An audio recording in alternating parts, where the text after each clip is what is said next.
signed edition, July 8, 1947. The Army Air Forces has announced that a flying disc has been found and is now in the possession of the Army. Army officers say the missile, found sometime last week, has been inspected at Roswell, New Mexico, and sent to Wright Field, Ohio, for further inspection. Late this afternoon, a bulletin from New Mexico suggested that the widely publicized mystery of the flying saucers may soon be solved. Army Air Force officers reported that one of the strange discs had been found and inspected sometime last week. Our correspondents in Los Angeles and Chicago have been in contact with Army officials endeavoring to obtain all possible late information. Bill Wilson reports to us now from Chicago. The Army may be getting to the bottom of all this talk about the so-called flying saucers. As a matter of fact, 509th Atomic Bomb Group headquarters at Roswell, New Mexico, reports that it has received one of the discs, which landed on a ranch outside Roswell. The disc landed at a ranch at Corona, New Mexico, and the rancher turned it over to the Air Force. Blanchard W.W. Griselle is the man who discovered the saucer. Colonel William Blanchard of the Roswell Air Base refuses to give details of what the flying disc looks like. In Fort Worth, Texas, where the object was first sent, Brigadier General Roger Ramey says that it is being shipped by air to the AAF Research Center at Wright Field, Ohio. A few moments ago, I talked to officials at Wright Field, and they declared that they expect the so-called flying saucer to be delivered there, but that it hasn't arrived as yet. In the meantime, General Ramey describes the object as being of flimsy construction, almost like a box kite. He says that it was so practiced that he was unable to determine whether it had a disc form, and he does not indicate its size.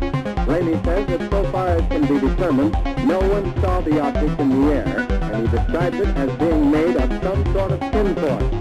Other Army officials say that further information indicates that the object had a diameter of about 20 to 25 feet, and that nothing in the apparent construction indicated any capacity for speed, and that there was no evidence of a power plant. The disc also appeared too flimsy to carry a man. Now, back to Taylor Grant in New York.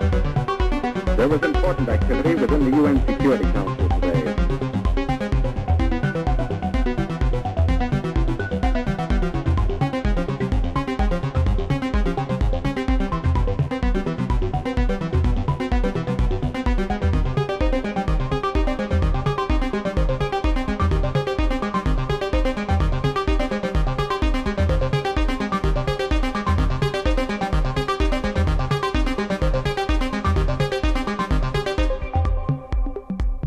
Hello out there. We are Ancient Mysteries Revisited. I'm Rodney McGillvary. I'm Bruce Cunningham. We're coming to you from Fort Wayne, Indiana on 95.7 FM. Coming to you every Mondays and Wednesdays at 2 a.m. Eastern Standard Time. And on Facebook, Ancient Mysteries Revisited. And today's show, we have a personal friend. He was a speaker at one of my conferences in Ohio during the Summer Solstice Fest at the Great Serpent Mound of Ohio, which is actually going on right this minute there. I'm sure we both wish we were there, but he's an author of many books, magazine articles, all kinds of really neat stuff. His name is Steve Sora. So how you doing, Steve? Doing well. Good to talk to you again, Bruce. Welcome to the show. Thanks. Yeah, I always call you a prolific author because you had written so many different articles about different subjects in different magazines, and you must just be a research writing machine. Yeah, if you don't mind, Steve, give us a little overview on what you do, what your expertise is, and a little bit of your background, if you don't mind. Well, a lot of background. I was a history major once upon a time. Wanted to be a history teacher, but it never worked out to be that way. And so I just started writing. A friend of mine kind of pushed me into actually talking to an editor and getting someone to take my first article. And the rest is history. That's pretty much all I do. What year was that when you did your first article? Probably 78. Oh, okay. A few years ago. It's scary that like 78 is now like what, 30 years ago? I mean, that's 40 years ago. Oh, actually, wow. The first one was on Oak Island too. Oh, wow, cool. That's right. You've been there many times, correct? Yep. That's what I thought. I remember we talked about possibly doing a tour there one day. How'd you get involved with researching Oak Island and various historical topics? The Wall Street Journal had an article by Darcy O'Connor, and this was in the 70s, and I said I never had heard about Oak Island before, so decided I wanted to get involved, and it was something called Treasure Lost and Found or whatever that I wrote the article for, and I think I actually got paid decent money too, which was really surprising because of it being my first article. And after the article, then I went up there, and people just treated you really nice up there. Stayed at the Oak Island Bay and Marina Hotel or whatever. We've been back there a few times. Oh, there is a hotel there. Wow, nice. I did not know that. And you can actually rent a little A-frame cottage, which right on the water, facing the island. So it's pretty neat. Yeah, that's cool. Because the only thing I never knew it as Oak Island. I just remember the episode of In Search Of back in the 70s that talked about it like it was Blackbird's Treasure, I think they called it. Back in that episode. Yeah, they've had quite a few suspects as far as who might have excavated it and built the booby traps and all that, and what it could be. Blackbeard was one of them. For the longest time, David Tobias, who owned half the island, said it was Sir Francis Drake, and I changed his mind. The Drake didn't need to hide any money or anything like that. He was secretly given permission to raid the Spanish, and when he came home, he bought his rival's house, which was like a gigantic estate, and he brought water to their town, and so he was freely spending the money. He didn't need to hide it anywhere. Yeah, now, I got your book when I first met you, The Lost Treasure of the Knights Templar, and one of your theories is that possibly the Templar Treasure was part of that. Yeah, that's the number one, because the Templars were just about the only people that had the ability to do some of the work that was done there. They built bridges, they did mining, they had hydraulics, and they had a treasure that they had to get out of Scotland. It seems like, too, that recent archaeological discoveries were crosses and various religious artifacts that would also match up with the Templar. Right, the Templars raided Jerusalem, and the early Templars, there were just 9 of them, and they spent a couple of years in King Solomon's stables and excavating. So it's rumored that they brought home a lot of treasure from there. Oh, definitely. Which is very intriguing. There's a lot of different theories about the Templars and what their treasure could be. Yeah, and you have actually interviewed one of the Sinclair descendants, correct? Yep. That's what I thought. That's pretty cool. In fact, you ought to go into, I guess since we got you here, a little bit about the Sinclairs and the Templars and Masons. One of the early Sinclairs, one of the early Templars was a Sinclair, and when the Crusades ended, basically the Templars converted into being the Freemasons, and I think it was King James gave them the hereditary guardianship of the Freemasons. So, and they've been, carrying it through the generations. 1397, first Sinclairs came to across the Atlantic and came to Nova Scotia, and it wasn't such a big deal then. It was a Faroese fisherman that actually told them what was across the Atlantic, and the Vikings, of course, had been coming over for centuries. So it was just a natural to make the trip. It was basically island hopping, and it was Henry Sinclair that decided, he wants to start a colony there. And yet to this day they try to cover all that up with all the facts and evidence that now 1492, Columbus. Nobody had been there before then. Which is really crazy because the sagas of the Vikings, they told the story in like just minute detail as far as how they came over, where they settled, what they did, and it wasn't until I guess 50 years ago about that they found a Viking settlement in Newfoundland, and it's funny because they built it in 3 months, and then Parks Canada built a recreation. It took them 3 years. Oh, wow. And for me, one of the absolute best evidence is the Newport Tower. Oh, yeah. I mean, that basically looks like there's no question. It's ancient, much more ancient than the mainstream says, and apparently is identical to the ones in Scotland. Yeah, they wherever the Templars were, they built them. Tomar in Portugal has one of the most well-preserved ones. It was supposed to represent the Holy Sepulchre in Jerusalem. Mellifont in Ireland is about a half hour north of Dublin on a single-track road, which is kind of interesting.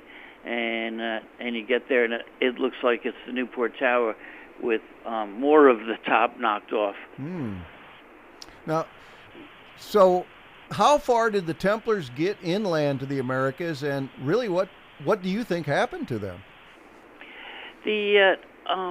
That's really up for debate, and there's people that find Templar artifacts in Arizona, in Michigan, and so they might have got anywhere. And I think what might have happened if all these people did come over, like people suspect, they probably assimilated into the culture, married, Native American women, and basically went native. Okay, that's... Now, since the Templars are somewhat associated with current Masonic theories and speculations, do you think possibly the Templars came through the beginning of the colonies, since many of our founding fathers were Freemasons? By that time, they probably, wouldn't have had the same skills or the same practices, although the Freemasons did do certain things that had been Templar-like. Probably the biggest is having lodges, because when the Templars would come to a place to, say, build a bridge, strangers weren't welcome anywhere in Europe, and they were always under suspicion. So if you had a lodge to go to, then you had a place where you were protected around friends and fellow workers. And it would also be if you were on the run or something, you could go to a Templar lodge, and if you were a brother, had certain signals that you might have conveyed, you again would be provided a place to stay and protection. Nice. And the lodge system is something that George Washington might have kind of invented, the traveling lodge for soldiers, that most of his officers were Freemasons, and a question in those times would be, is he on the level? Meaning, is he someone we can trust? Is he a brother? And that would get you a job or get you advancement in a job. Okay. And probably still works somewhat to this very day, I would think. Oh, definitely. Oh, it does. I once was going to sell somebody on something, and he says, "Are you a traveling man?" And I said, "No." And that was it. Goodbye. You were not on the level at that time with him. Exactly. Well, they're all over. Even I did a conference in Butuan City, Philippines, in 2017, and right in the public square, really near the mayor's office, is a giant Mason symbol, right on a corner like a roundabout. And I've not found out much about it, but it's right there, black and white. It is interesting. You see things in certain places that you don't really know the whole story behind, and people aren't telling you. The Customs House in Bermuda is more Masonic than a typical Masonic lodge. Skull and crossbones, everything. It's all hidden in plain sight. Yep. That's pretty wild stuff for sure. Now, what are the other? I see that you've got books and articles on different secret societies. What are some of the different major secret societies that you research, like the Skull and Bones and such?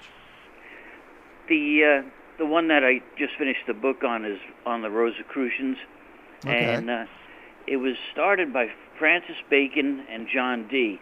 Sir Francis Bacon was in college when he started first the Society of Pallas Athena, and the Athena goddess was able to make herself invisible by just putting on a certain helmet, and this led to the colonization of Virginia, and the state symbol of Virginia is still that goddess with the helmet on. But he wanted to be invisible for a couple reasons. I don't know if you heard this theory before, but he was basically the son of Queen Elizabeth, and she got married in secret, had a child, and then everybody told the people in England are going to revolt, so you can't raise him as your own. So instead of being Francis Tudor, they gave him to the Bacon family, and there's a lot of evidence that, like when the father died, his will didn't include Francis. It included the other brother, Anthony, and the daughters. And you weren't allowed to wear purple if you weren't royalty. He would wear purple, and when he got married in purple head to toe. He wrote the works of Shakespeare, or some of them. There's a few suspects. Yeah, I've heard that a lot. He then kind of, with John Dee, who wrote The Art of Navigation, they started the Rosicrucian Society. They had certain pamphlets come out, and they mostly brought them out in Germany because they didn't want to be suspect. The whole thing with being a Rosicrucian is there's no list. You might go to meetings, but no records are taken of any of the meetings. And, okay, what I was talking about was that Sir Francis Bacon and John Dee basically started the Rosicrucian organization. There was a lot of prominent people in it, but they never kept lists. They never kept records of meetings, and they were known as the Invisibles. So this extended into the United States, where certain Rosicrucians were prominent in government. William Penn welcomed them. A whole group of other religions were invited to come over to Philadelphia, and it was they were protected because the Rosicrucian doctrine is basically you can do anything you want, and they want you to look to advance science and learning. Rosicrucians were prominent in the Civil War. There was a group called the Knights of the Golden Circle, and Rosicrucians made up their supreme council. After the war, Jesse James may have been a Rosicrucian. Wow. and hid treasures all over the United States. And so if they ever fought the Civil War again, they would have a nest egg to arm themselves with. Yeah, long as it wasn't that Confederate money they were burying everywhere. Right. No, it's gold and silver, and there's a show on now about Civil War gold, which I don't think covers the Jesse James part, but there's Shadow of the Sentinel is a book about it, and some of these sites are still protected by people today. Wow. That's pretty cool. Yeah, I went by, I used to drive through Missouri quite a bit, and went by like Jesse James' home and museum, and I never got a chance to stop. I always wished I would have, because it's definitely history, and you're adding even more history to it. Yeah, I go to Missouri once in a while. My son lives out there, and I got to look for that. Yeah, a lot of it's right off the interstate, right off 70 there, so it's pretty visual as far as, I think, his museum and his boyhood home or something like that. It's interesting that Rosicrucianism goes that far back in American history. Like, I know there's still some Rosicrucian societies here in America that function currently, but I didn't know it was that deep in American roots. There are two big societies in the United States, although there are several. But in Los Angeles, there's one that they do keep a list, and so I don't know how authentic it might be, but Sirhan was believed to be part of the lodge there. Wow. Is that at the Amorc complex there? Okay. And so they're very secretive. And then the one in Pennsylvania, which is north of Philadelphia, they don't let you go near it. Oh, wow. So I just went to, there was a person named Kelpius that I have in my book. He was one of the first of the different German religions to come over, and very strange people. They were called pietists for the most part, but they lived in caves along the Wissahickon Creek, and so I decided I got to see this. I drove down there, and someone told me, "Oh, it's impossible to find the cave," and there was a mountain biker there, and I said to him, "Do you know where the Kelpius Cave is?" He goes, "Yeah, you're going to be able to see me on the path. I'll raise my hand when I'm at the cave." Nice. And sure enough, there's like symbols there, and it's a little bit of a hangout now, but there's as many Rosicrucian symbols as there's beer cans there. Wow, that'd be interesting to check out. Wow, no doubt. You said that was over in Pennsylvania? Yep. Now, that's like in the Allegheny Mountains or near city or where? No, it's very close to Philadelphia. I think the town is Germantown, and the funny thing is, it's hard to get to the park, but if you follow like a street map, it's on Hermit Lane, and they were the hermits of the Wissahickon. Now, what time period were these people active? Right around the time of colonization, before the Revolution, but later on they moved to a town called Ephrata, which is still... Phone out again. Yeah, I wonder if he just lost his signal for a second or something, because I think that's what happened last time. Oh, because he could be on cell phone. Hopefully it comes back here like it did before. People there. All right, we're back. Go ahead Right, and we'll continue this. The German people, the pietists that lived in the caves of Wissahickon, they went west to a town called Ephrata, and now there's a recreated village there, and you can go there and they talk about all the different things that they did for the American cause. Benjamin Franklin had things published there because they had one of the first printing presses, and they were inclined to be friendship with George Washington as well. So did they mesh with the Freemasons, do you think? Because Ben Franklin and George Washington were Freemasons. Do you think that society somehow just intertwined with Freemasonry at that time period? The philosophy, definitely. Yep. Okay. Do they mention much of their Rosicrucian philosophy when you go to this village? No, in fact, these places that were the Germans, like the Mennonites and whatever, they're very secretive about their history. And in Nazareth and Bethlehem, they settled up here. This is where I live, and they had tunnels from one place to another. They had like weird sexual orientation, and men weren't allowed to sleep with their wives except for a half hour every week. So just weird stuff like that, and now they don't talk about it at all. And I recently toured Bethlehem, and I asked where the tunnel is that goes from the building where the women live to the men. No, there's no such thing. Weird. And it's interesting because the Mennonites still exist, and there's a Mennonite community here where we're at in Fort Wayne, Indiana.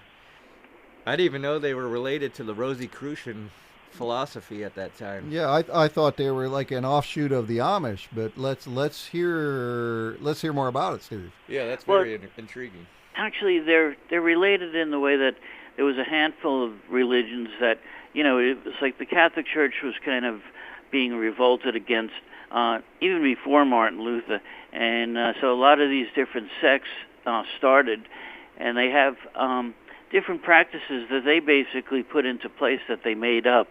So they were all somewhat similar, related as far as probably philosophy was more free-thinking than, say, Catholicism.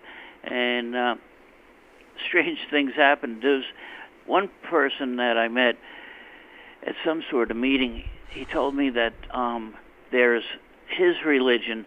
They had something called the jumping of the fence, and it was like a big congregation that was coming to at odds with each other. So the pastor jumped over the fence and said, anyone that wants to be in his church, he's the pastor. And so half of them went over the fence and half didn't. And he took me to a church that was in, can't think of the name of the town now, it's not even a real town, but the church was dedicated on the winter solstice. Inside, it's all the Rosicrucian symbols like blue anchors and things like that. And that still exists, and people still go to it. Very interesting stuff. Now, the Rosicrucians, they were like early, way before 1776 then, correct? Right. It would be more like 1600 that they started. Yeah, because don't they delve into like alchemical philosophy as well and transmuting? Well, that was part of it, why they needed a society like that, because alchemy, which became chemistry from the same word that is in Arabic, it was considered a magical practice, and the church was against it. So, but I mean, that's how we made a lot of discoveries. That it was a Rosicrucian that discovered the circulation of blood, and but these experiments could get you killed by the church. I mean, like even Columbus was brought up to the Inquisition for claiming there was land across the ocean, and so it's just very dangerous to be in any kind of practice that didn't adhere to Catholic thought. Yeah, it's I live in the Philippines, which is probably one of the absolute most Catholic countries in the world, old world Catholic, and it seems that the modern people have no idea all the terrible things that were done to them 500 years ago by the Catholic Spanish and such. Yeah, no, that's the real reason why these societies are secret societies. They had to hide from the danger of the church, pretty much. And that one of the Rosicrucian groups became the Invisibles. They were known as that.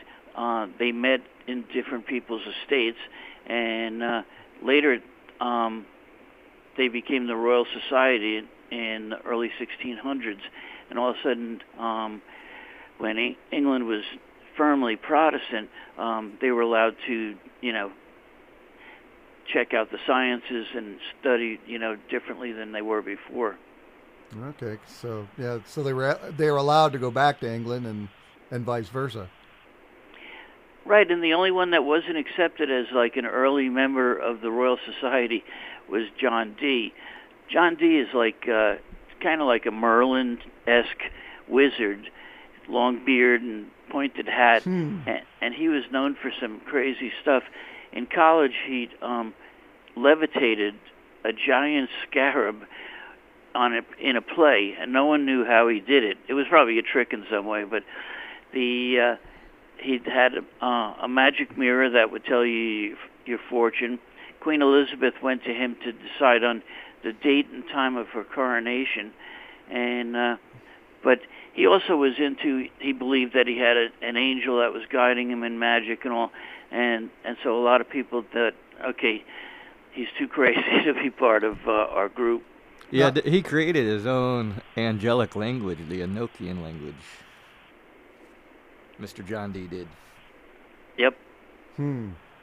Now, could he have been who they created Merlin from, or the opposite of he just kind of copied the Merlinist?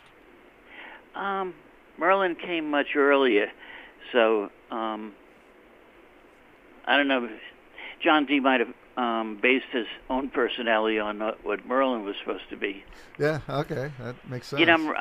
I'm working on the edit, and they told me I mentioned something about King Lear, and they said that he wasn't real. He was a legend. And then I look up on Wikipedia. They think that there's a good chance that he was real. 800 BC, he had a daughter, and 3 daughters, and all that. So you never know who some of these people were based on, and what goes down in history is real and not real. I've even heard a theory that the 007 character was based on John Dee. Yeah, that's in my Rosicrucian book. They decided not to put it where I wanted, and they moved it to the appendix. But the Queen was addressed as M, Wow. like in the movie. Yeah. The 007 was, I think it was Francis Walsingham's, who was like her spy master. That was his number. He would write notes for the Queen that would say, "For your eyes only," and there's so many similarities. His mother was actually named Rose Cross, which is, wow. I know, it's just really strange. And a lot of his stories have like Rosicrucian themes to them. So this is James Bond. He went to Europe at age 19, which is when John Dee went from England to Europe. There's like just so many coincidences or similarities. Oh, similarities for sure. I mean, Ian Fleming, who come up with that, probably did a lot of research, and he was a pretty amazing guy himself from what stuff I've read. Yeah, he definitely was. There was a famous Nazi that he lured him to England by telling him about magic, and when the guy got here, they arrested him. I think it was Hess. And then he worked in the Rockefeller Center building, and he burglarized somebody else's office as a spy. He just had a lot of adventures, and it wasn't all like chasing people with guns and everything. It was more outsmarting them. I just finished a book not long ago where Hess came to England. It was a fictional book, but it was based on apparently some of the story you're telling there. Yeah, he was basically tricked into coming, and I think part of it was how they could end the war between England and Germany, and so Hess fell for it. There's a book called The Bond Code, which is really what I based some of the chapter on. Yeah, cool. I'm about to check that out. Who's the author of that one? Oh, offhand, I don't know. It'd be in your appendix, though. Right, yeah. Yep. No, that's really cool. So when's the new book scheduled to be out? November. Oh, okay. So you can probably pre-order it now, I'm certain, because in fact I see it right online right now. What's the best source to check out your books and make some purchases for our listeners? And any other information if they want to find you and your material. Amazon's the best place. Okay. You know, this is my 6th book, and then through Atlantis Rising, I'm in like another 6 anthologies, which it's funny, they basically didn't tell me till I was in them that, hey, you have 2 chapters of this and whatever, and he never paid much, so I think that the email that I got from him telling me, don't bother coming up with anything, he says, I'm out of money and I can't borrow anymore. Yeah, and that's sad because that was a wonderful magazine. I mean, you had articles, I'm pretty certain, all the ones I've ever read, you've got material in there and different authors. And one of the weaknesses, I guess, was they used the same authors all the time and didn't allow too many new ones, but just a wonderful magazine. Yeah, I'd be interested if some kind of publication like that happened again. I guess it's tougher. I know people that read magazines, but everybody tells me, the magazine's kind of dead. And I'm in a writers group, and so a lot of times if I got a handful of copies, I'd give them out, and no, I already got it. So, like I said, magazines like that, and we were talking before we got on the air about New Dawn and what's the other one in England? Nexus magazines. I mean, those are, we could use the word alternative, but there's something where you can get different information that you're not going to get on the mainstream. And I like paper magazines, paper books. I really don't like reading on a screen for the online world, which seems to be taking over. But I'm pretty old-fashioned that way. Yeah, there's a lot of us that still are, but like my sons don't read books. You know, they'll get information from different places, but and it's fun, but they won't pick up a book. Well, I think books are important. We could go back to all kinds of different stories from Ray Bradbury and George Orwell, but I've been looking on different online for information, and I've seen it's been changed, Steve.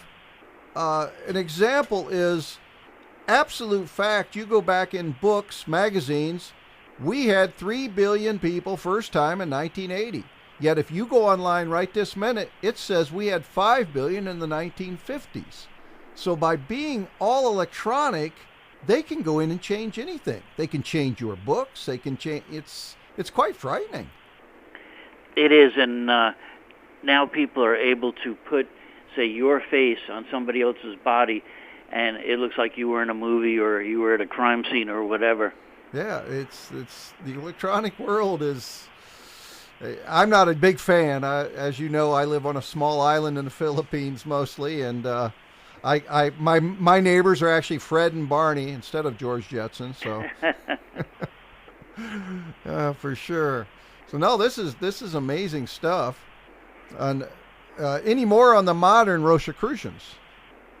On what's going on now? No, they're just as secretive as ever, and I don't know of anybody as prominent that has claimed to be in the order.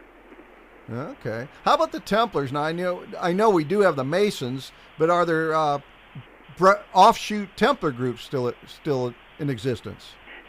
There's a handful that claim to be Templars, and I come across people that, oh, you don't know, but I'm descended from a Crusader who was a Templar. Like, for sure? Yeah.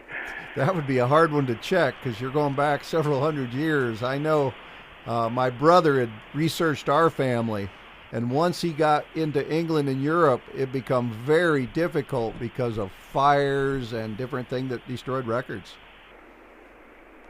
Yeah, it's especially true in Italy, and one of my cousins spent thousands of dollars getting our family history back to like the 1700s, and what he also found out, someone told him, we don't know that it's true, is that they were Spanish pirates that, last name Sora, that they made money by transporting Jews out of Spain in the late 1400s, and then they settled in Sicily, and then they settled in the south of Italy.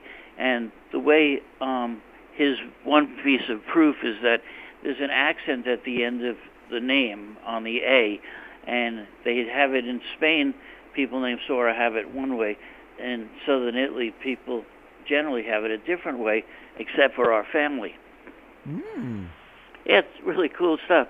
And we went there to visit some of our cousins and everything, and we just had 10, 11 days in Calabria and meeting people.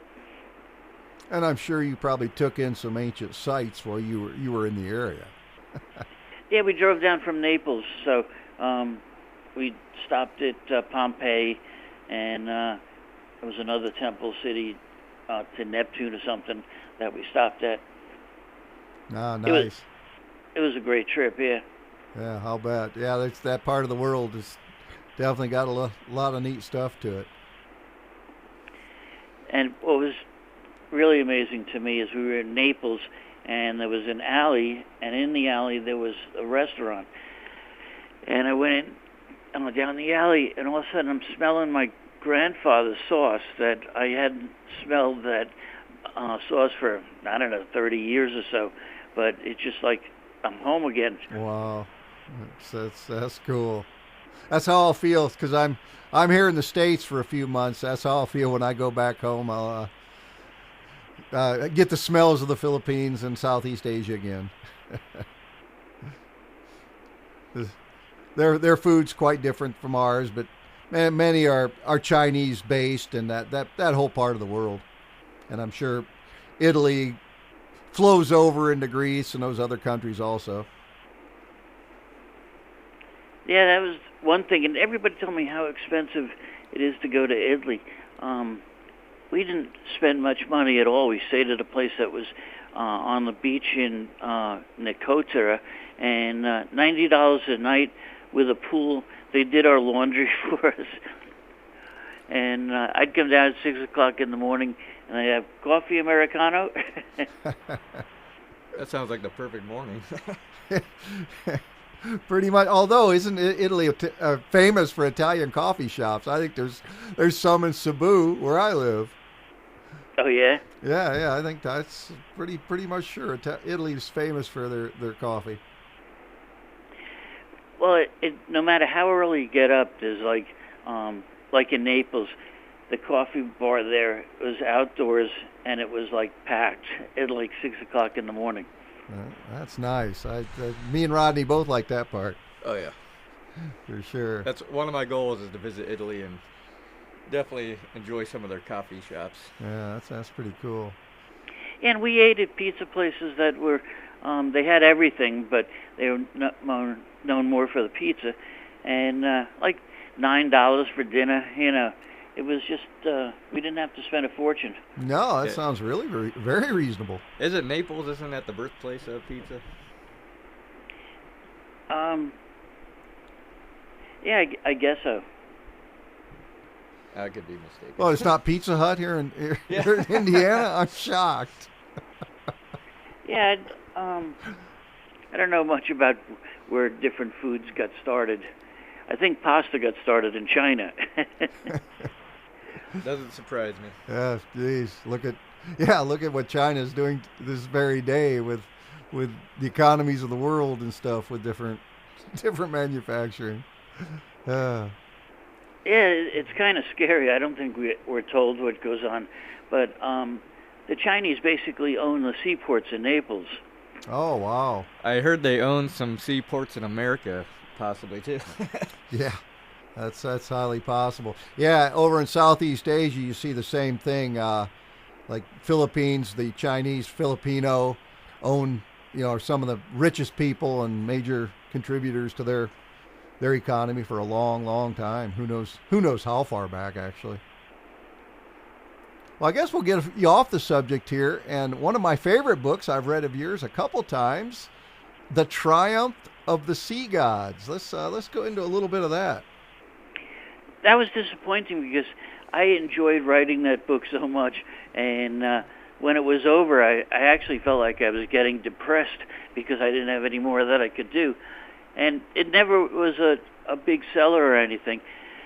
But basically, it's the story of the Iliad and the Odyssey, that it could not have taken place in the Mediterranean where they say it was. There's just no room for a ship to drift in a straight line for 9 days. There's descriptions of places like thundering waves and things like that wouldn't have been in the Bosporus. Wouldn't be a Turkey. And a lot of the names have never been in Turkey. The Hittite people kept great records of everything. They don't mention any of the things that were in the Iliad. And so I had researched it to the point that I concluded it took place in Portugal. And so we went to Lisbon, which was really the city of Ulysses at one time. And there's Hercules statues all over the place. Just south of Lisbon, there was an earthquake in 1750 or something that the whole sea fell apart.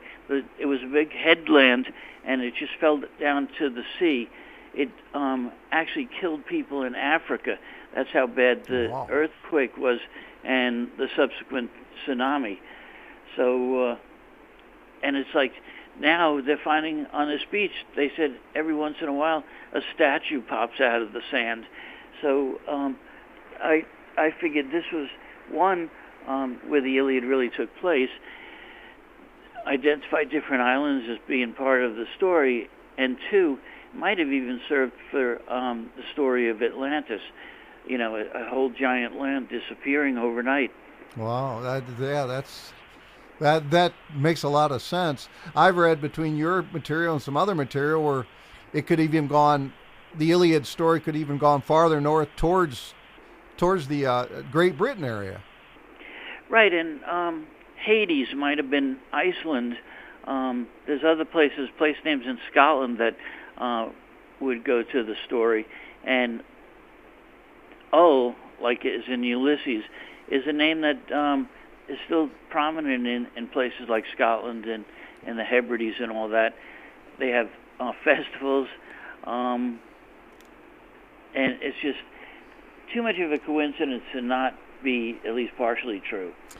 You look at, you're a serious historian, and I mean, these stories seem to get redone, rehashed. Who knows how far they go back and where they really started from. Right. Makes me wonder if, like, these stories of sea gods back in Atlantis times, if they are somehow, if they coincide with the stories of Lovecraft at all, with the sea monsters that he writes about. Yeah, I always thought there was some things that people were ignoring, like dragons. First person to dig up a dinosaur probably said that was a prototype dragon. I thought that the myself. Fire-breathing part of stuff.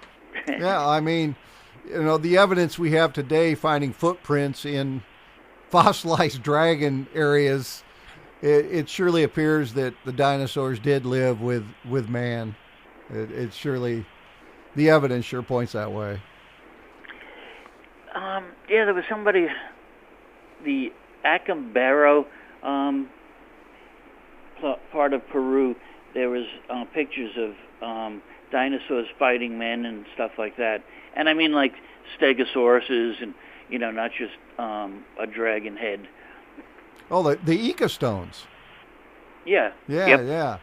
I was working with Klaus Donna for a while in the Philippines there, and that's what in his presentation he talks about the Ica stones and some other stones that people have sent him that will show what appear to be like aliens and such. I mean, it's we certainly don't know our history.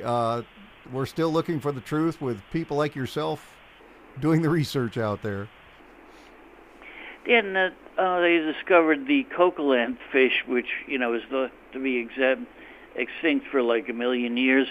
And in Africa, there's actually cases of places that you can't get to just about, that people get eaten, and they think it's like a brontosaurus type animal. Wow. Well, I mean, that's one of my favorite movies and stories was the Arthur Conan Doyle's Lost World, and I guess he got all that idea from Colonel Percy Fawcett that disappeared in the jungles, and that was, I guess he had went to a conference or something that Percy talked, and that's where he got the idea of stuff like that, because Fawcett talked about 50-foot anacondas and such things. Of my favorite books, I love the stories of the ancient explorers, Fawcett, Dana and Ginger Lamb, and the people back in the day, 1900s, that, no cell phones, no recourse. They just went through the jungles and they were on their own. Mm. I look at people like you and me, we could call ourselves explorers, but pretty tame comparatively. Right. One of my favorite stories to tell people is we were in Venezuela and we were going through the rainforest in a Jeep, and it broke down. And we stayed at this little village and ate there while like 8 Venezuelan men fixed the car. And that sounds really adventurous. I didn't tell the part that, then when we went back to the cruise ship, they bought us drinks for our inconvenience. Yeah, but to some people, stuff like that is super adventurous, because, I mean, I know people right here in Fort Wayne, I know Rodney does too, that have never left the state of Indiana in their entire lives. I mean, so, one man's adventure is another misadventure, I guess. Yeah, when I moved here from New York, I was just surprised at how many people in this area of Pennsylvania have never been to New York. And this one guy that I know was dating my sister. He was in Vietnam for a year, but he was afraid to go to Manhattan with us. Oh, wow. That shows you how safe Southeast Asia is. Right there you go. Yeah. The gangs of New York are very treacherous. The only time I was ever through New York is I drove semi there back in when I first started driving truck in the late 70s. I had a couple deliveries on Long Island. That was my only time, even anywhere near. No, and I was, I guess, like 14. I was taking a bus and a subway to get to school every day. Wow. It's like, so, New York doesn't scare me. Philadelphia, there's some parts that are pretty weird and that you can easily get lost in. Yeah, I drove in a terminal in Pennsauken, New Jersey, really close to Philly, so I went through Philly quite often, actually, for a short time in that area. And then we went, I remember my father, me, and the family went there back, let's say, real early 70s and went through the Liberty Bell and all that type stuff there. Very, very cool stuff. Yeah, I like that part of Philadelphia. I like South Street. And then a couple of times we took the ferry across to Camden, go to the aquarium for a concert or whatever. Now, being in Philly, did that lead to your interest in U.S. history with the rich history that's within Philadelphia? I was always interested more in the American Revolution. Okay. When I started finding out about these places and different German sects, that was like, holy shit. Oops. You're fine. I was, just blown away by some of the people I met, the little church that we went to, and so I became more and more interested. I mean, I look at just in recent years, I was not aware of Washington, D.C. and its Masonic connection and the way the city is laid out. And I knew none of that. That's the Masonic city, pretty much. It seems like the whole entire Washington, D.C. was built on Masonic symbolism. Yeah, I've been to Washington a few times, and I never was aware of any of that. Went to museums, saw the Congress building, the White House, Smithsonian, and never picked up on, that's a Zodiac. And the obelisk with the monument, and it goes on and on. Like I said, in recent times here, we're finding out all kinds of stuff that I guess it was maybe hidden on purpose. I think it was in the dedication days. A lot of times were significant to Masons, and Thomas Jefferson had a phrase about the land of the oil, the wheat, and something else, and it meant the three things that were necessary to dedicate Masonic building. And then he went to the south of France, where he saw the same thing. Yeah, but that's most people are oblivious to that, unless if you don't know about it, it wouldn't exist to you really. You wouldn't see it. Yeah, now when the founding fathers, who like you've all said there, were mostly Masons, I've always heard that they actually, when they created America, that they really wanted to build a utopia, country, government, and such. Is that pretty well true?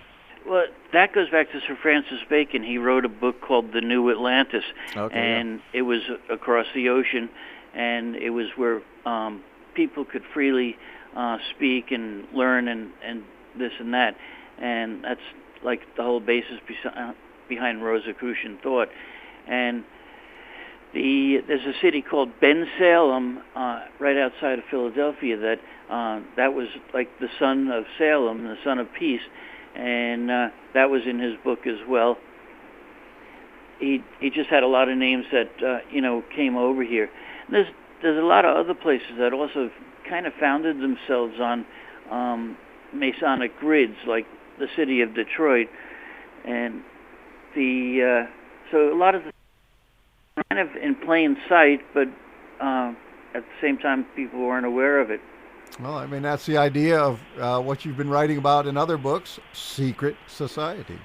Right. A lot of people know, well, the general population knows that there's a lot of Masonic symbolism in America, but not too much know about the Rosicrucian influence on America. Is there anything currently going on with the Rosicrucian Society that's influencing American society that you know of? No, and I expect that I wouldn't know unless I actually met somebody that, would inform me.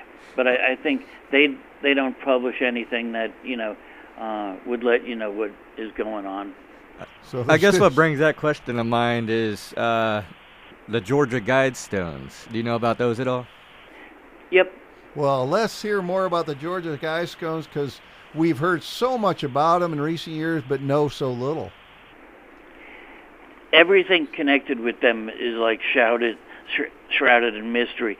The person that came into the town went to a banker, and he asked the banker to, do all these things, get a contract for the Guidestones to be built. His name wasn't really what they say it was. The banker is sworn to secrecy, and I think he just died, but he would never tell anyone who the guy really was. They basically, it's the Rosicrucian plan for the country, for the future, and for the planet. And one thing that's a little scary, I think you said we need to maintain an earthly population of 1 billion people. It's like, okay, what are we going to do with the other 6? Well, I think it was even less than 1 billion. Yeah, I think it was like almost like a half a billion, possibly. Maybe that's what the chemtrails are. Yeah, right. Let's hope not. Now he used the name R.C. Christian, right, to sign the stones. Right. Now, what year were those built? What was the founding of those? I think the 70s. I'm not sure. Okay, I knew they were fairly recent. But yeah, the more you can tell our listeners and me and Rodney, that is one of the top mysteries going on in our country. Yeah, because isn't it also protected by the state? Like, I heard there's like video cameras on the Guidestones to prevent people from vandalizing it, which they've done in the past, but it's been redone or... Yeah, that was a problem because a lot of people believe this is some kind of weird conspiracy, which maybe Rosicrucianism is, but so they were defacing the stones, and I think what happened is that the ownership of the property actually went to the state with some kind of thing that, would be maintained forever, so it'd be safe. But that tells you it was, more than 1 or 2 people getting together to do this, and I think it was some serious money involved as well. Well, I mean, you're getting a bank and banker involved. That pretty well tells the tale. For it to have that kind of protection, there's got to be a lot of money involved. And the banker himself, it was like, you think at some point someone would give you the truth, like who was Deep Throat and Watergate. Someday it finally came out, but this guy took the secret to his grave, and it's also not something a normal banker would get involved in. You ask him to finance a mortgage or a house or a car, and that's one thing, but to build a monument like the stones, not something a normal banker would just say yes to. No, and it makes you truly believe how much bigger that secret society or societies involved in the Guidestone probably are. Right, and you never hear any other names attached to the story, so it's definitely a well-kept secret. Well, you started out with the word invisibles, and it's hard one to argue with. They're invisible, but they're still there. So what other secret societies have you researched and written about that would be interesting? Some uncommon ones, I'd say. Yeah, I can't think of any right now. The Secret Society's book is basically about a couple groups and what they did from behind the scenes in the United States, but it's mostly Masons. Okay, well, how about the Skull and Bones, which we hear about with even some of our less than stellar politicians? Which George Bush was involved with that. I'm not up to date on them right now, but Skull and Bones really has changed a lot. Before, it was just men, just 15 people a year. You had to get tapped in by your father, the president, or somebody else important that was in the group. A lot of Cheneys in there from a long time ago. But now they have people that are Asian, which they didn't have before. They have people that are black. They have women. So it's maybe lost a little bit of a cachet. Yeah, I'm sure. Yeah, I think the thing that's most interesting is you're in college and all of a sudden you're invited to be in a group that they give you a gift of a lot of money, and you always have people that you can be involved with in your future. And it was like George Bush went, the younger George Bush went down to Texas, and right away was in a company. I think the company was actually the CIA. He started a company called Zapata Oil. Zapata Oil never drilled a dry well, which I don't think anyone else has a record like that. And this is the older George Bush. His partner was another person that was in Skull and Bones, and supposedly they went to Washington, where the owner of the Post at the time gave them a loan to start the company. He was in Skull and Bones. So it's,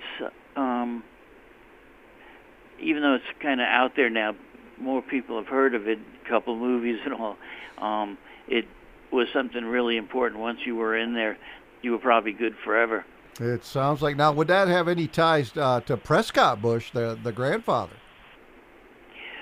I think the answer is yes. It's supposedly, didn't they, or don't they hold the skull of Alexander the Great? I heard Geronimo. Oh, okay. Yeah. Actually, I think one of the great Indian chiefs like Geronimo, I remember reading a story not long ago about where the skull was found somewhere and now it's somewhere else, and I can't remember the story, but I think you're right on the Geronimo, because I'm very sure I've been reading about that. And I think is it the Apache that actually sued Skull and Bones to try to get it back? Okay, that's what it was. Yeah, that's what it was, for sure. Yeah, when you have these elites within these secret societies, that's when people come up with all these conspiracies, thinking that these societies influence the way America goes, and major things like elections and stuff like that are influenced through these secret societies. Yeah, I definitely agree with that. Yeah, that makes sense. And then you were mentioning how, like, the different ones, like Skull and Bones. I mean, I even see the Masons and many of these on an outward look now. They look like just social clubs in many ways. That's very true. I think that having like a Monday night spaghetti dinner at the lodge, that's more common than any secret ceremonies. Oh, definitely. Yeah, for sure. But it probably depends on which lodge you're talking about and the members thereof. When my first book came out, I was invited to the Allentown Lodge to see what goes on. And first, I couldn't see the beginning of the ceremony. Then I was able to stay for the meeting. And they took me around. And there were rooms in there that were huge. One was like an Aztec temple. Another was like an Egyptian temple. And the library was probably $1 million with some of the books that they had. So some of them take things seriously, and one of the orders within the Masons is the Knights Templar, and at that level, you're expected to be part of like a research group. So, which I guess they got my book and invited me. How similar do you think the Knights Templar of current times within the Masonic Lodge, how similar do you think they are to the Knights Templar of Solomon's Temple? I think they have same interests as far as what discoveries they can make as far as their own group and other things in history. The thing is, they're not soldiers anymore. Now, when you're talking the Masons, I read a lot of ancient history stuff, going way, way back, thousands of years. And were the Masons tied that far back? Supposedly they built many of those ancient temples. I mean, what's your research on that? They claim to, and I don't know that it would be true. It may be a tradition, like as far as building temples in Egypt. They say that their group was doing things like that, but there's no concrete proof that I know of. It just may be that builders, like other professions, even bakers and whatever, they have a tradition of allegiance to a group, allegiance to an art, and they keep that up. And it doesn't have to be connected like a family tree or anything. It's just something you join, you get inducted into, and you stay with it. And I'm sure the secrets that they preserve, some of the things that they built, say, 500, 800 years ago, are just incredible how they did that. Oh, no doubt. And that's why, I wonder if it's tied so much farther back. The philosophy itself, right, assuming, is tied to further things further back. Yeah, because when we think of a mason, we think of a stone mason, a brick mason. I mean, they still use those words today. Right, and that's where those are operative masons, and those were the physical masons going out there building temples and cathedrals, and then they developed their society into speculative masons. Right, there's craft masons and the other masons that are speculative. They're not necessarily bricklayers or anything, but they preserve certain secrets or certain arts. Yeah, this whole thing with secret societies, again, you can find many older books written in the 1900s about secret societies, but, unless you're involved in stuff like we are and our listeners, you would just never have thought to look. That's for sure. Yeah, that's cool that you got on the track, though, of all places, Oak Island. And why I'm here in the States, Steve, maybe we should put something together, because I'd sure like to get up there. I know Rodney would too. Oh yeah, that'd be nice. And I'm sure you wouldn't mind going back yourself.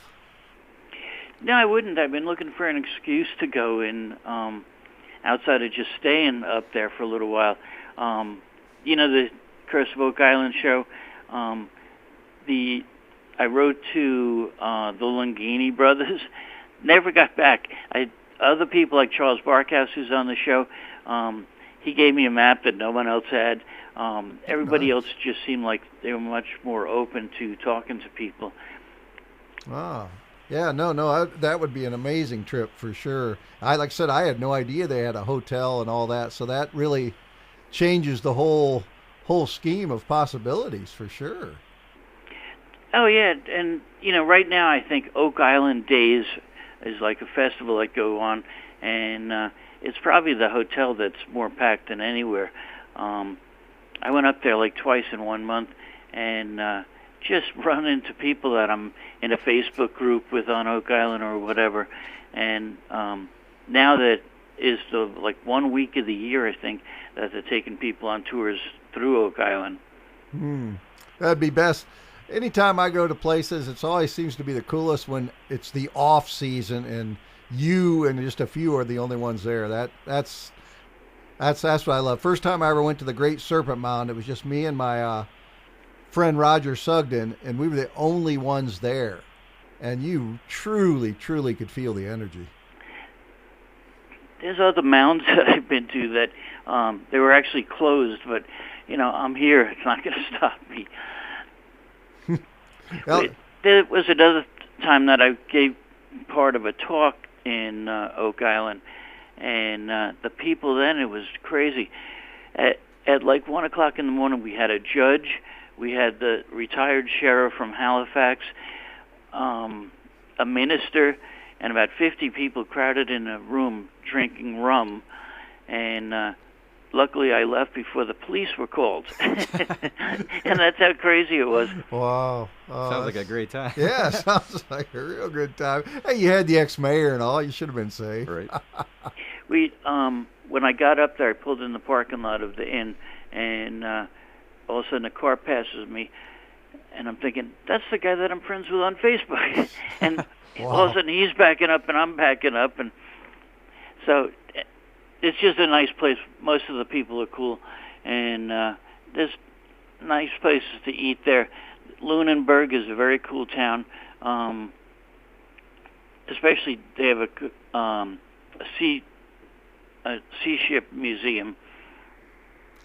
Wow, like I said, there's no doubt we have to plan a trip up there. Is there usually a large crowd of like independent treasure hunters that go up there and just roam around? No, there's very few. Okay.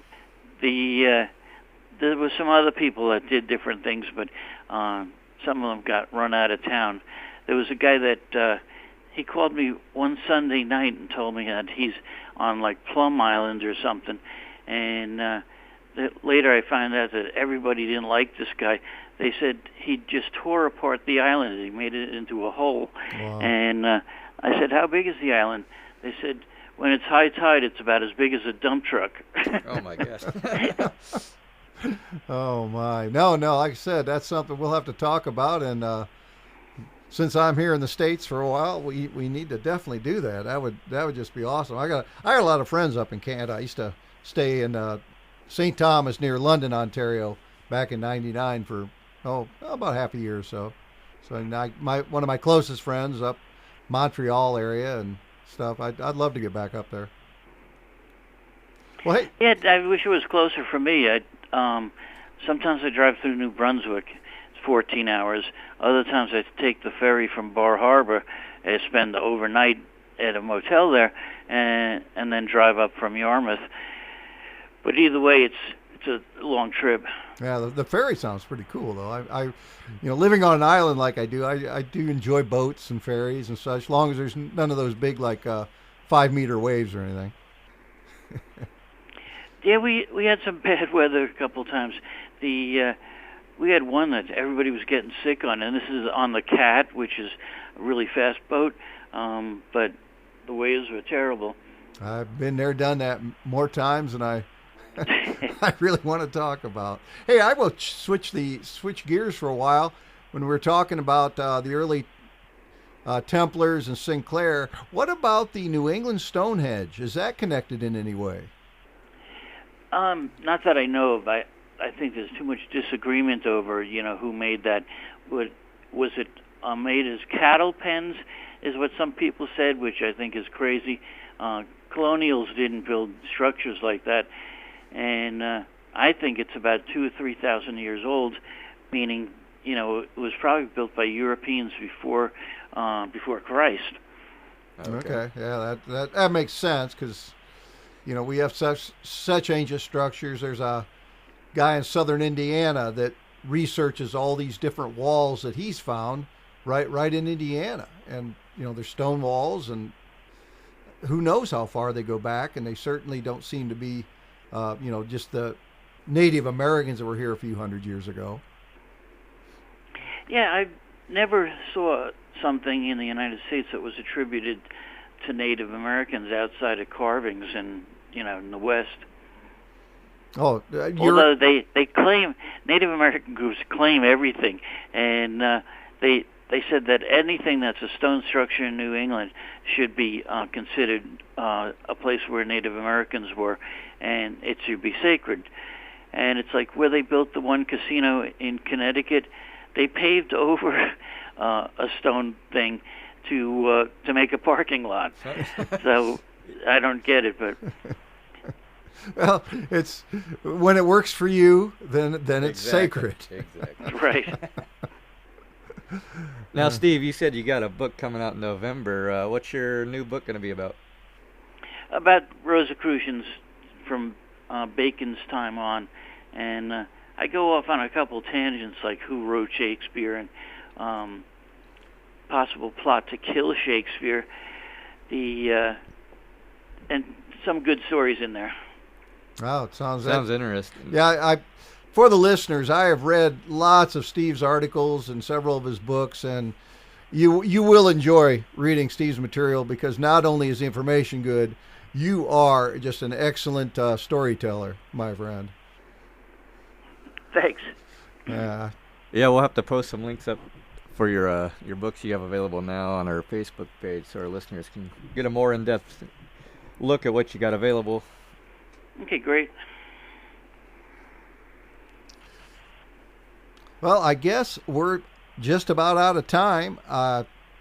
We have seriously enjoyed talking to you, Steve, and the information. I'm sure the listeners have not heard lots of it before because I know I haven't myself. Yeah, it's been a pleasure, Steve. Same here, and I'd look forward to getting together and going up to Oak Island. It is on the agenda this minute. Let's all stay in touch and come up with some sort of plan to do so. And then if our listeners want to hit the message button on our page, Ancient Mysteries Revisited on Facebook, let's see what kind of interest we have out there. Sounds good. All right, you have a good one, my friend. Good and talking we will to you, talk Steve. soon. You too, thanks. Take care. Bye-bye. Bye. That was Steve Sora, and I'm Rodney McGillvary. And I'm Bruce Cunningham. And we are Ancient Mysteries Revisited on Welt 95.7 FM in Fort Wayne, Indiana, coming to you every Monday and Wednesday at 2 a.m. Eastern Standard Time. And join us on Facebook on our page, Ancient Mysteries Revisited. And be sure to visit our website at www.ancientmysteriesrevisited.wordpress.com. Until next time, we'll see you again.